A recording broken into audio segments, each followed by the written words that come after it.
Assalamualaikum warahmatullahi wabarakatuh. Perkenalkan, nama saya Surya Padilah dengan NIM 22338143.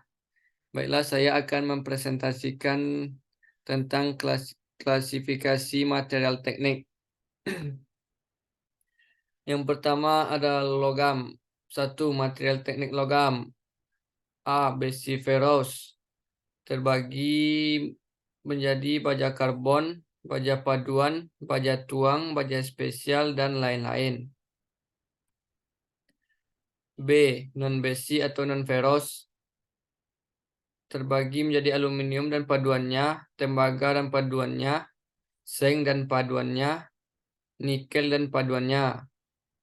2. Material teknik non-logam. Terbagi menjadi dari keramik dan polimer.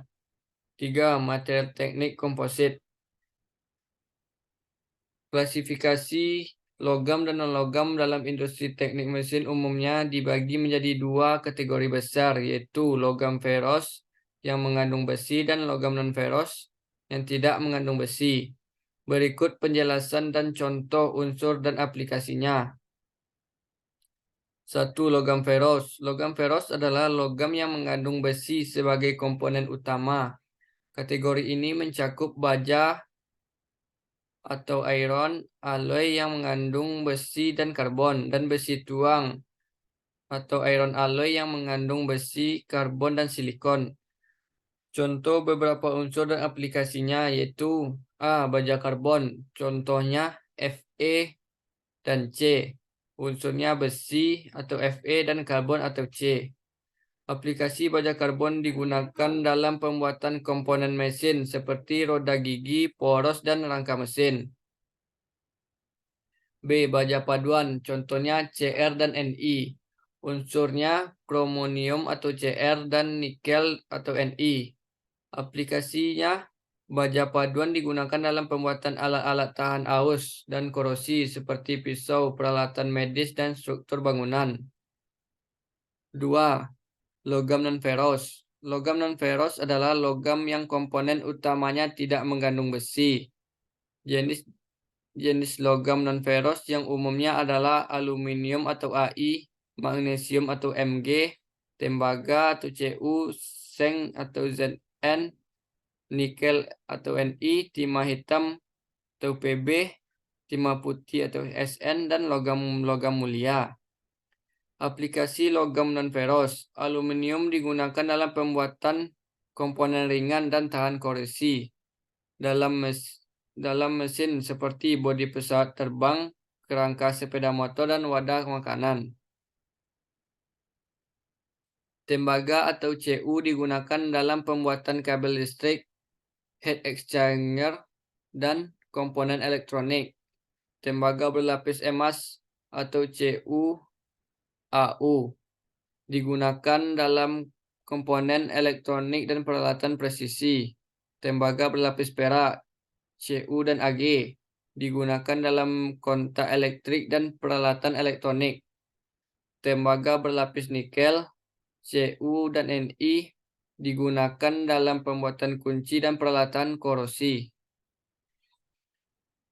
Pemilihan logam dalam industri teknik mesin bergantung pada sifat-sifat fisika dan kimia yang dibutuhkan untuk aplikasi tertentu, seperti kekuatan, ketahanan terhadap korosi, kepadatan, dan konduktivitas listrik. Kombinasi logam dan paduan yang berbeda digunakan untuk mencapai karakteristik yang diinginkan dalam berbagai komponen mesin. B. Polimer. 1. Pembentukan polimer berdasarkan asalnya. Ada polimer alam. Polimer alam adalah polimer yang terdapat di alam dan berasal dari makhluk hidup. Contohnya, pati atau amilum terdapat pada biji-bijian, akar, dan umbi. Selulosa terdapat pada kayu dan kapas. Protein terdapat pada wol dan sutra. Asam nukleat terdapat pada molekul DNA dan RNA. Karet alam terdapat pada getah dan pohon karet. Sifat-sifat polimer alam yang kurang menguntungkan. Contohnya, karet alam kadang-kadang cepat rusak. tidak elastis dan berombak. Hal ini dapat terjadi karena karet alam tidak tahan terhadap minyak bensin atau minyak tanah dan tidak tahan terbuka lama di udara.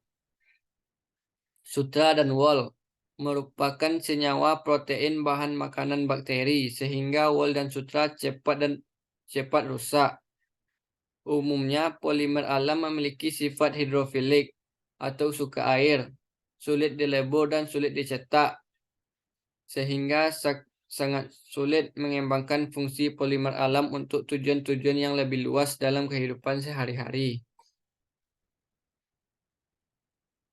B. Polimer buatan atau sintetis. Polimer buatan adalah polimer yang dibuat oleh manusia. Contoh polimer buatan yaitu polietena terdapat pada kantung dan kabel plastik. Polipropena terdapat pada tali, karung, dan botol plastik. PVC terdapat pada pipa paralon dan pelapis lantai. Teflon terdapat pada wajan dan pen anti lengket.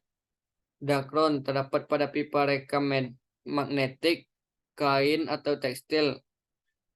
Polybutadiena terdapat pada ban motor. Polyester terdapat pada ban mobil. Melamin terdapat pada piring dan gelas melamin. Epoxy resin terdapat pada penyalut cat atau cat epoksi.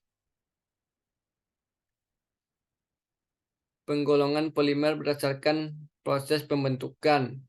Reaksi pembentukan polimer dinamakan polimerisasi.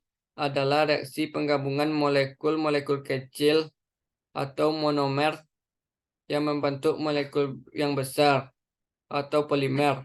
Ada dua jenis polimerisasi, yaitu polimerisasi adisi dan polimerisasi kondensasi. 1. Polimer adisi. Reaksi adisi adalah reaksi pemisahan ikatan rangkap menjadi ikatan tunggal sehingga ada atom yang bertambah di dalam senyawa yang terbentuk. Jadi polimerisasi adisi adalah reaksi pembentukan polimer dari monomer-monomer yang berikatan rangkap atau ikatan tak jenuh. Polimer adisi ini biasanya identik dengan plastik karena hampir semua plastik dibuat dengan polimerisasi adisi. Contoh polimer adisi dan kegunaannya yaitu polietilena digunakan untuk tas plastik, botol mainan dan isolasi listrik. Polipropilena digunakan untuk karpet plastik dan botol. Polisterina digunakan untuk pernis kayu, styrofoam, isolasi plastik, gelas plastik, mainan, dan bahan pengepakan. Polivinil klorida digunakan untuk pipa dan genting plastik. Polivinil dienklorida digunakan untuk plastik wrap. Politetratilena atau teflon digunakan untuk alat masak, isolasi listrik, atau penutup kabel. Poliakrilonitril digunakan untuk wig atau rambut palsu, cat, dan benang. Polivinylisetat digunakan untuk tekstil, gum resin, dan cat. Polimetilmetarilat digunakan untuk bahan pembuat gelas dan bahan pembuat bola bowling. 2. Polimer kondensasi. Polimer kondensasi adalah reaksi suatu pembentukan dari monomer-monomer yang mempunyai dua gugus fungsi. Misalnya senyawa polipeptida atau protein dan polisakarida merupakan senyawa biomolekul yang dibentuk oleh reaksi polimerisasi kondensasi. Berikut beberapa contoh pembentukan polimerisasi kondensasi. Pembentukan nilon. Nilon merupakan suatu polimer yang ditemukan oleh Wallace Hume-Corother pada tahun 1934 saat bekerja di perusahaan DuPont. Polimer nilon dibentuk dari monomer asam 6 aminoheksanat atau H2 HOC2H2. Dalam polimerisasi ini, gugus karboksil dan monomer berikatan dengan gugus amino dari monomer tersebut. Pembentukan polyester atau polietilena terephthalate atau dakron. Sama halnya dengan nilon, poliester dakron dibentuk oleh dua polimer berlainan, yaitu dari etilena glikol atau polialkohol dengan dimetil terephthalate atau senyawa ester. Penggolongan polimer berdasarkan jenis monomernya. Berdasarkan jenis monomernya, polimer terdiri dari dua jenis, yaitu homopolimer dan copolimer. Satu, homopolimer. Homopolimer adalah polimer yang monomernya sejenis, contohnya selulosa dan protein. Pada polimer adisi, homopolimer ikatan rangkapnya terbuka, lalu berikatan membentuk polimer yang berikatan tunggal. Copolimer heteropolimer adalah polimer yang monomernya tidak sejenis. Pembentukan polimer berlangsung dengan suhu. Copolimer atau heteropolimer adalah polimer yang monomernya tidak sejenis. Pembentukan polimer berlangsung dengan suhu dan tekanan tinggi atau dibantu katalis. Namun tanpa katalis, struktur molekul yang terbentuk tidak beraturan. Jadi fungsi katalis adalah untuk mengendalikan proses pembentukan struktur molekul polimer agar lebih teratur, sehingga sifat-sifat polimer yang diperoleh sesuai dengan yang diharapkan.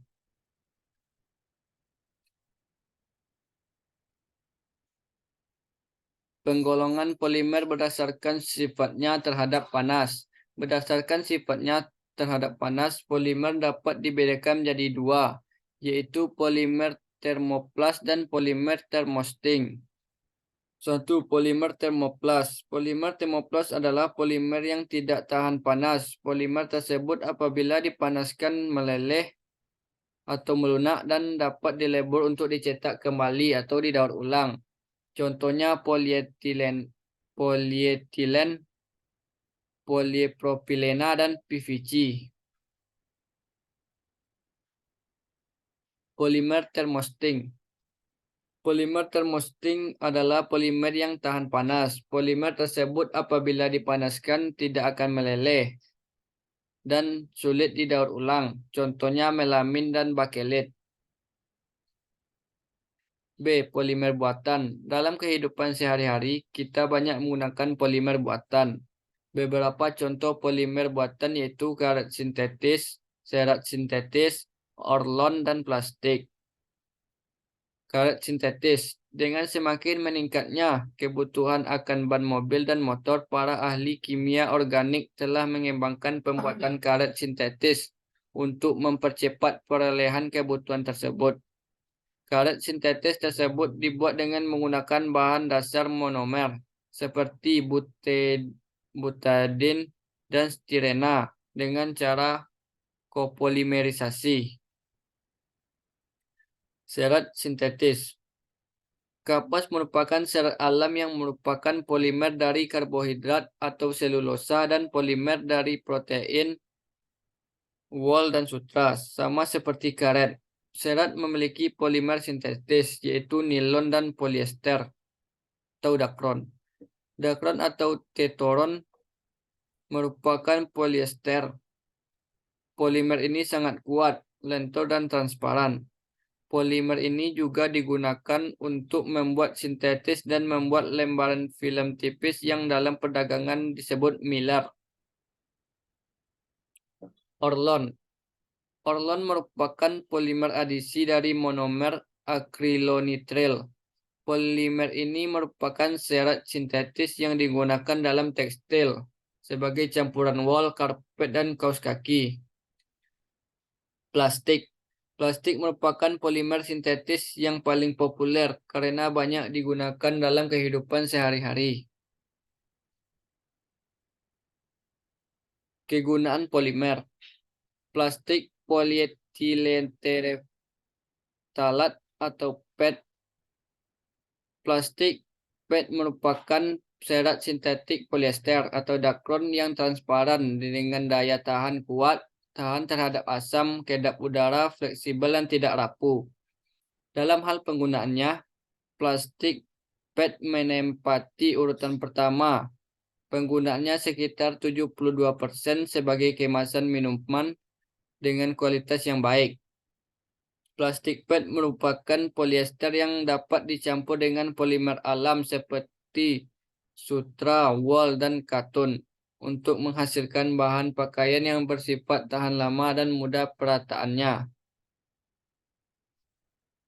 Plastik polietena atau PE.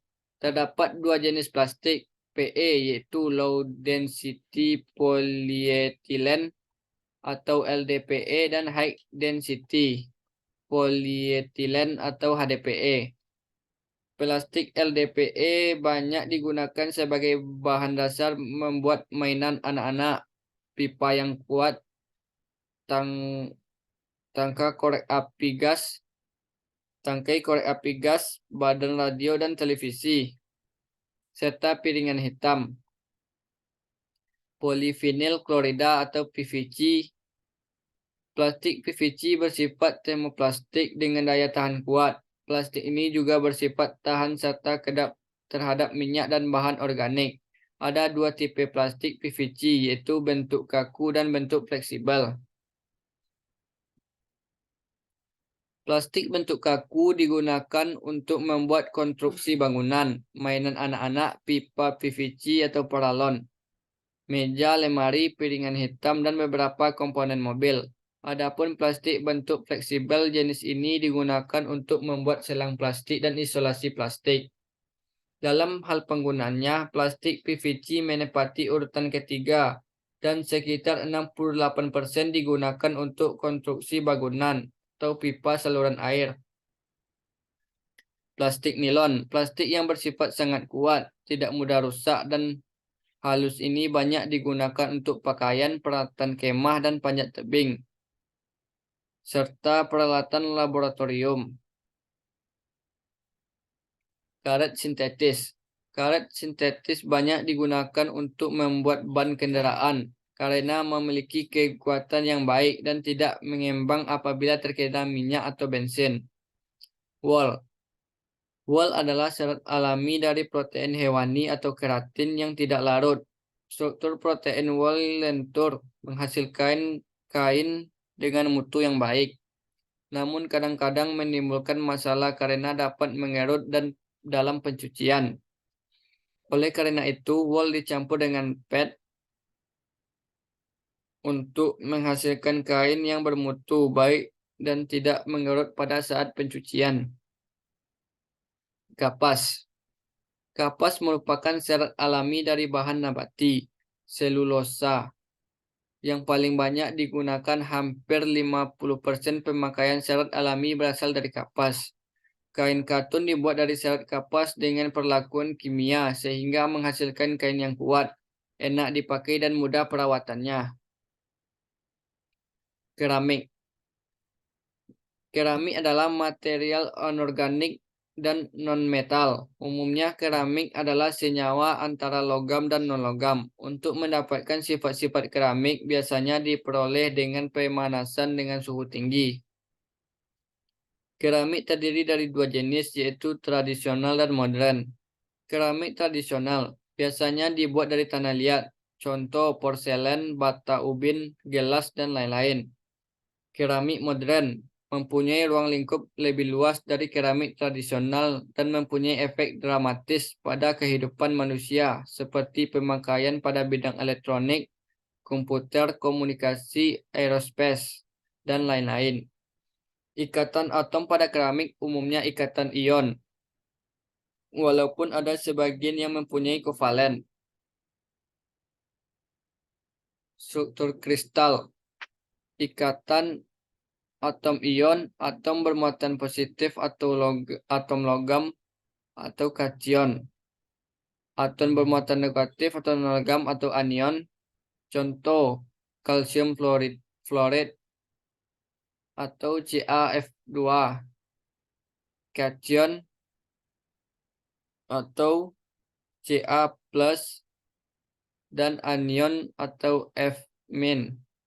Struktur kristal keramik dipengaruhi oleh karakteristik ion-ionnya seperti besar muatan listrik pada setiap ion dan besar relatif antara ion.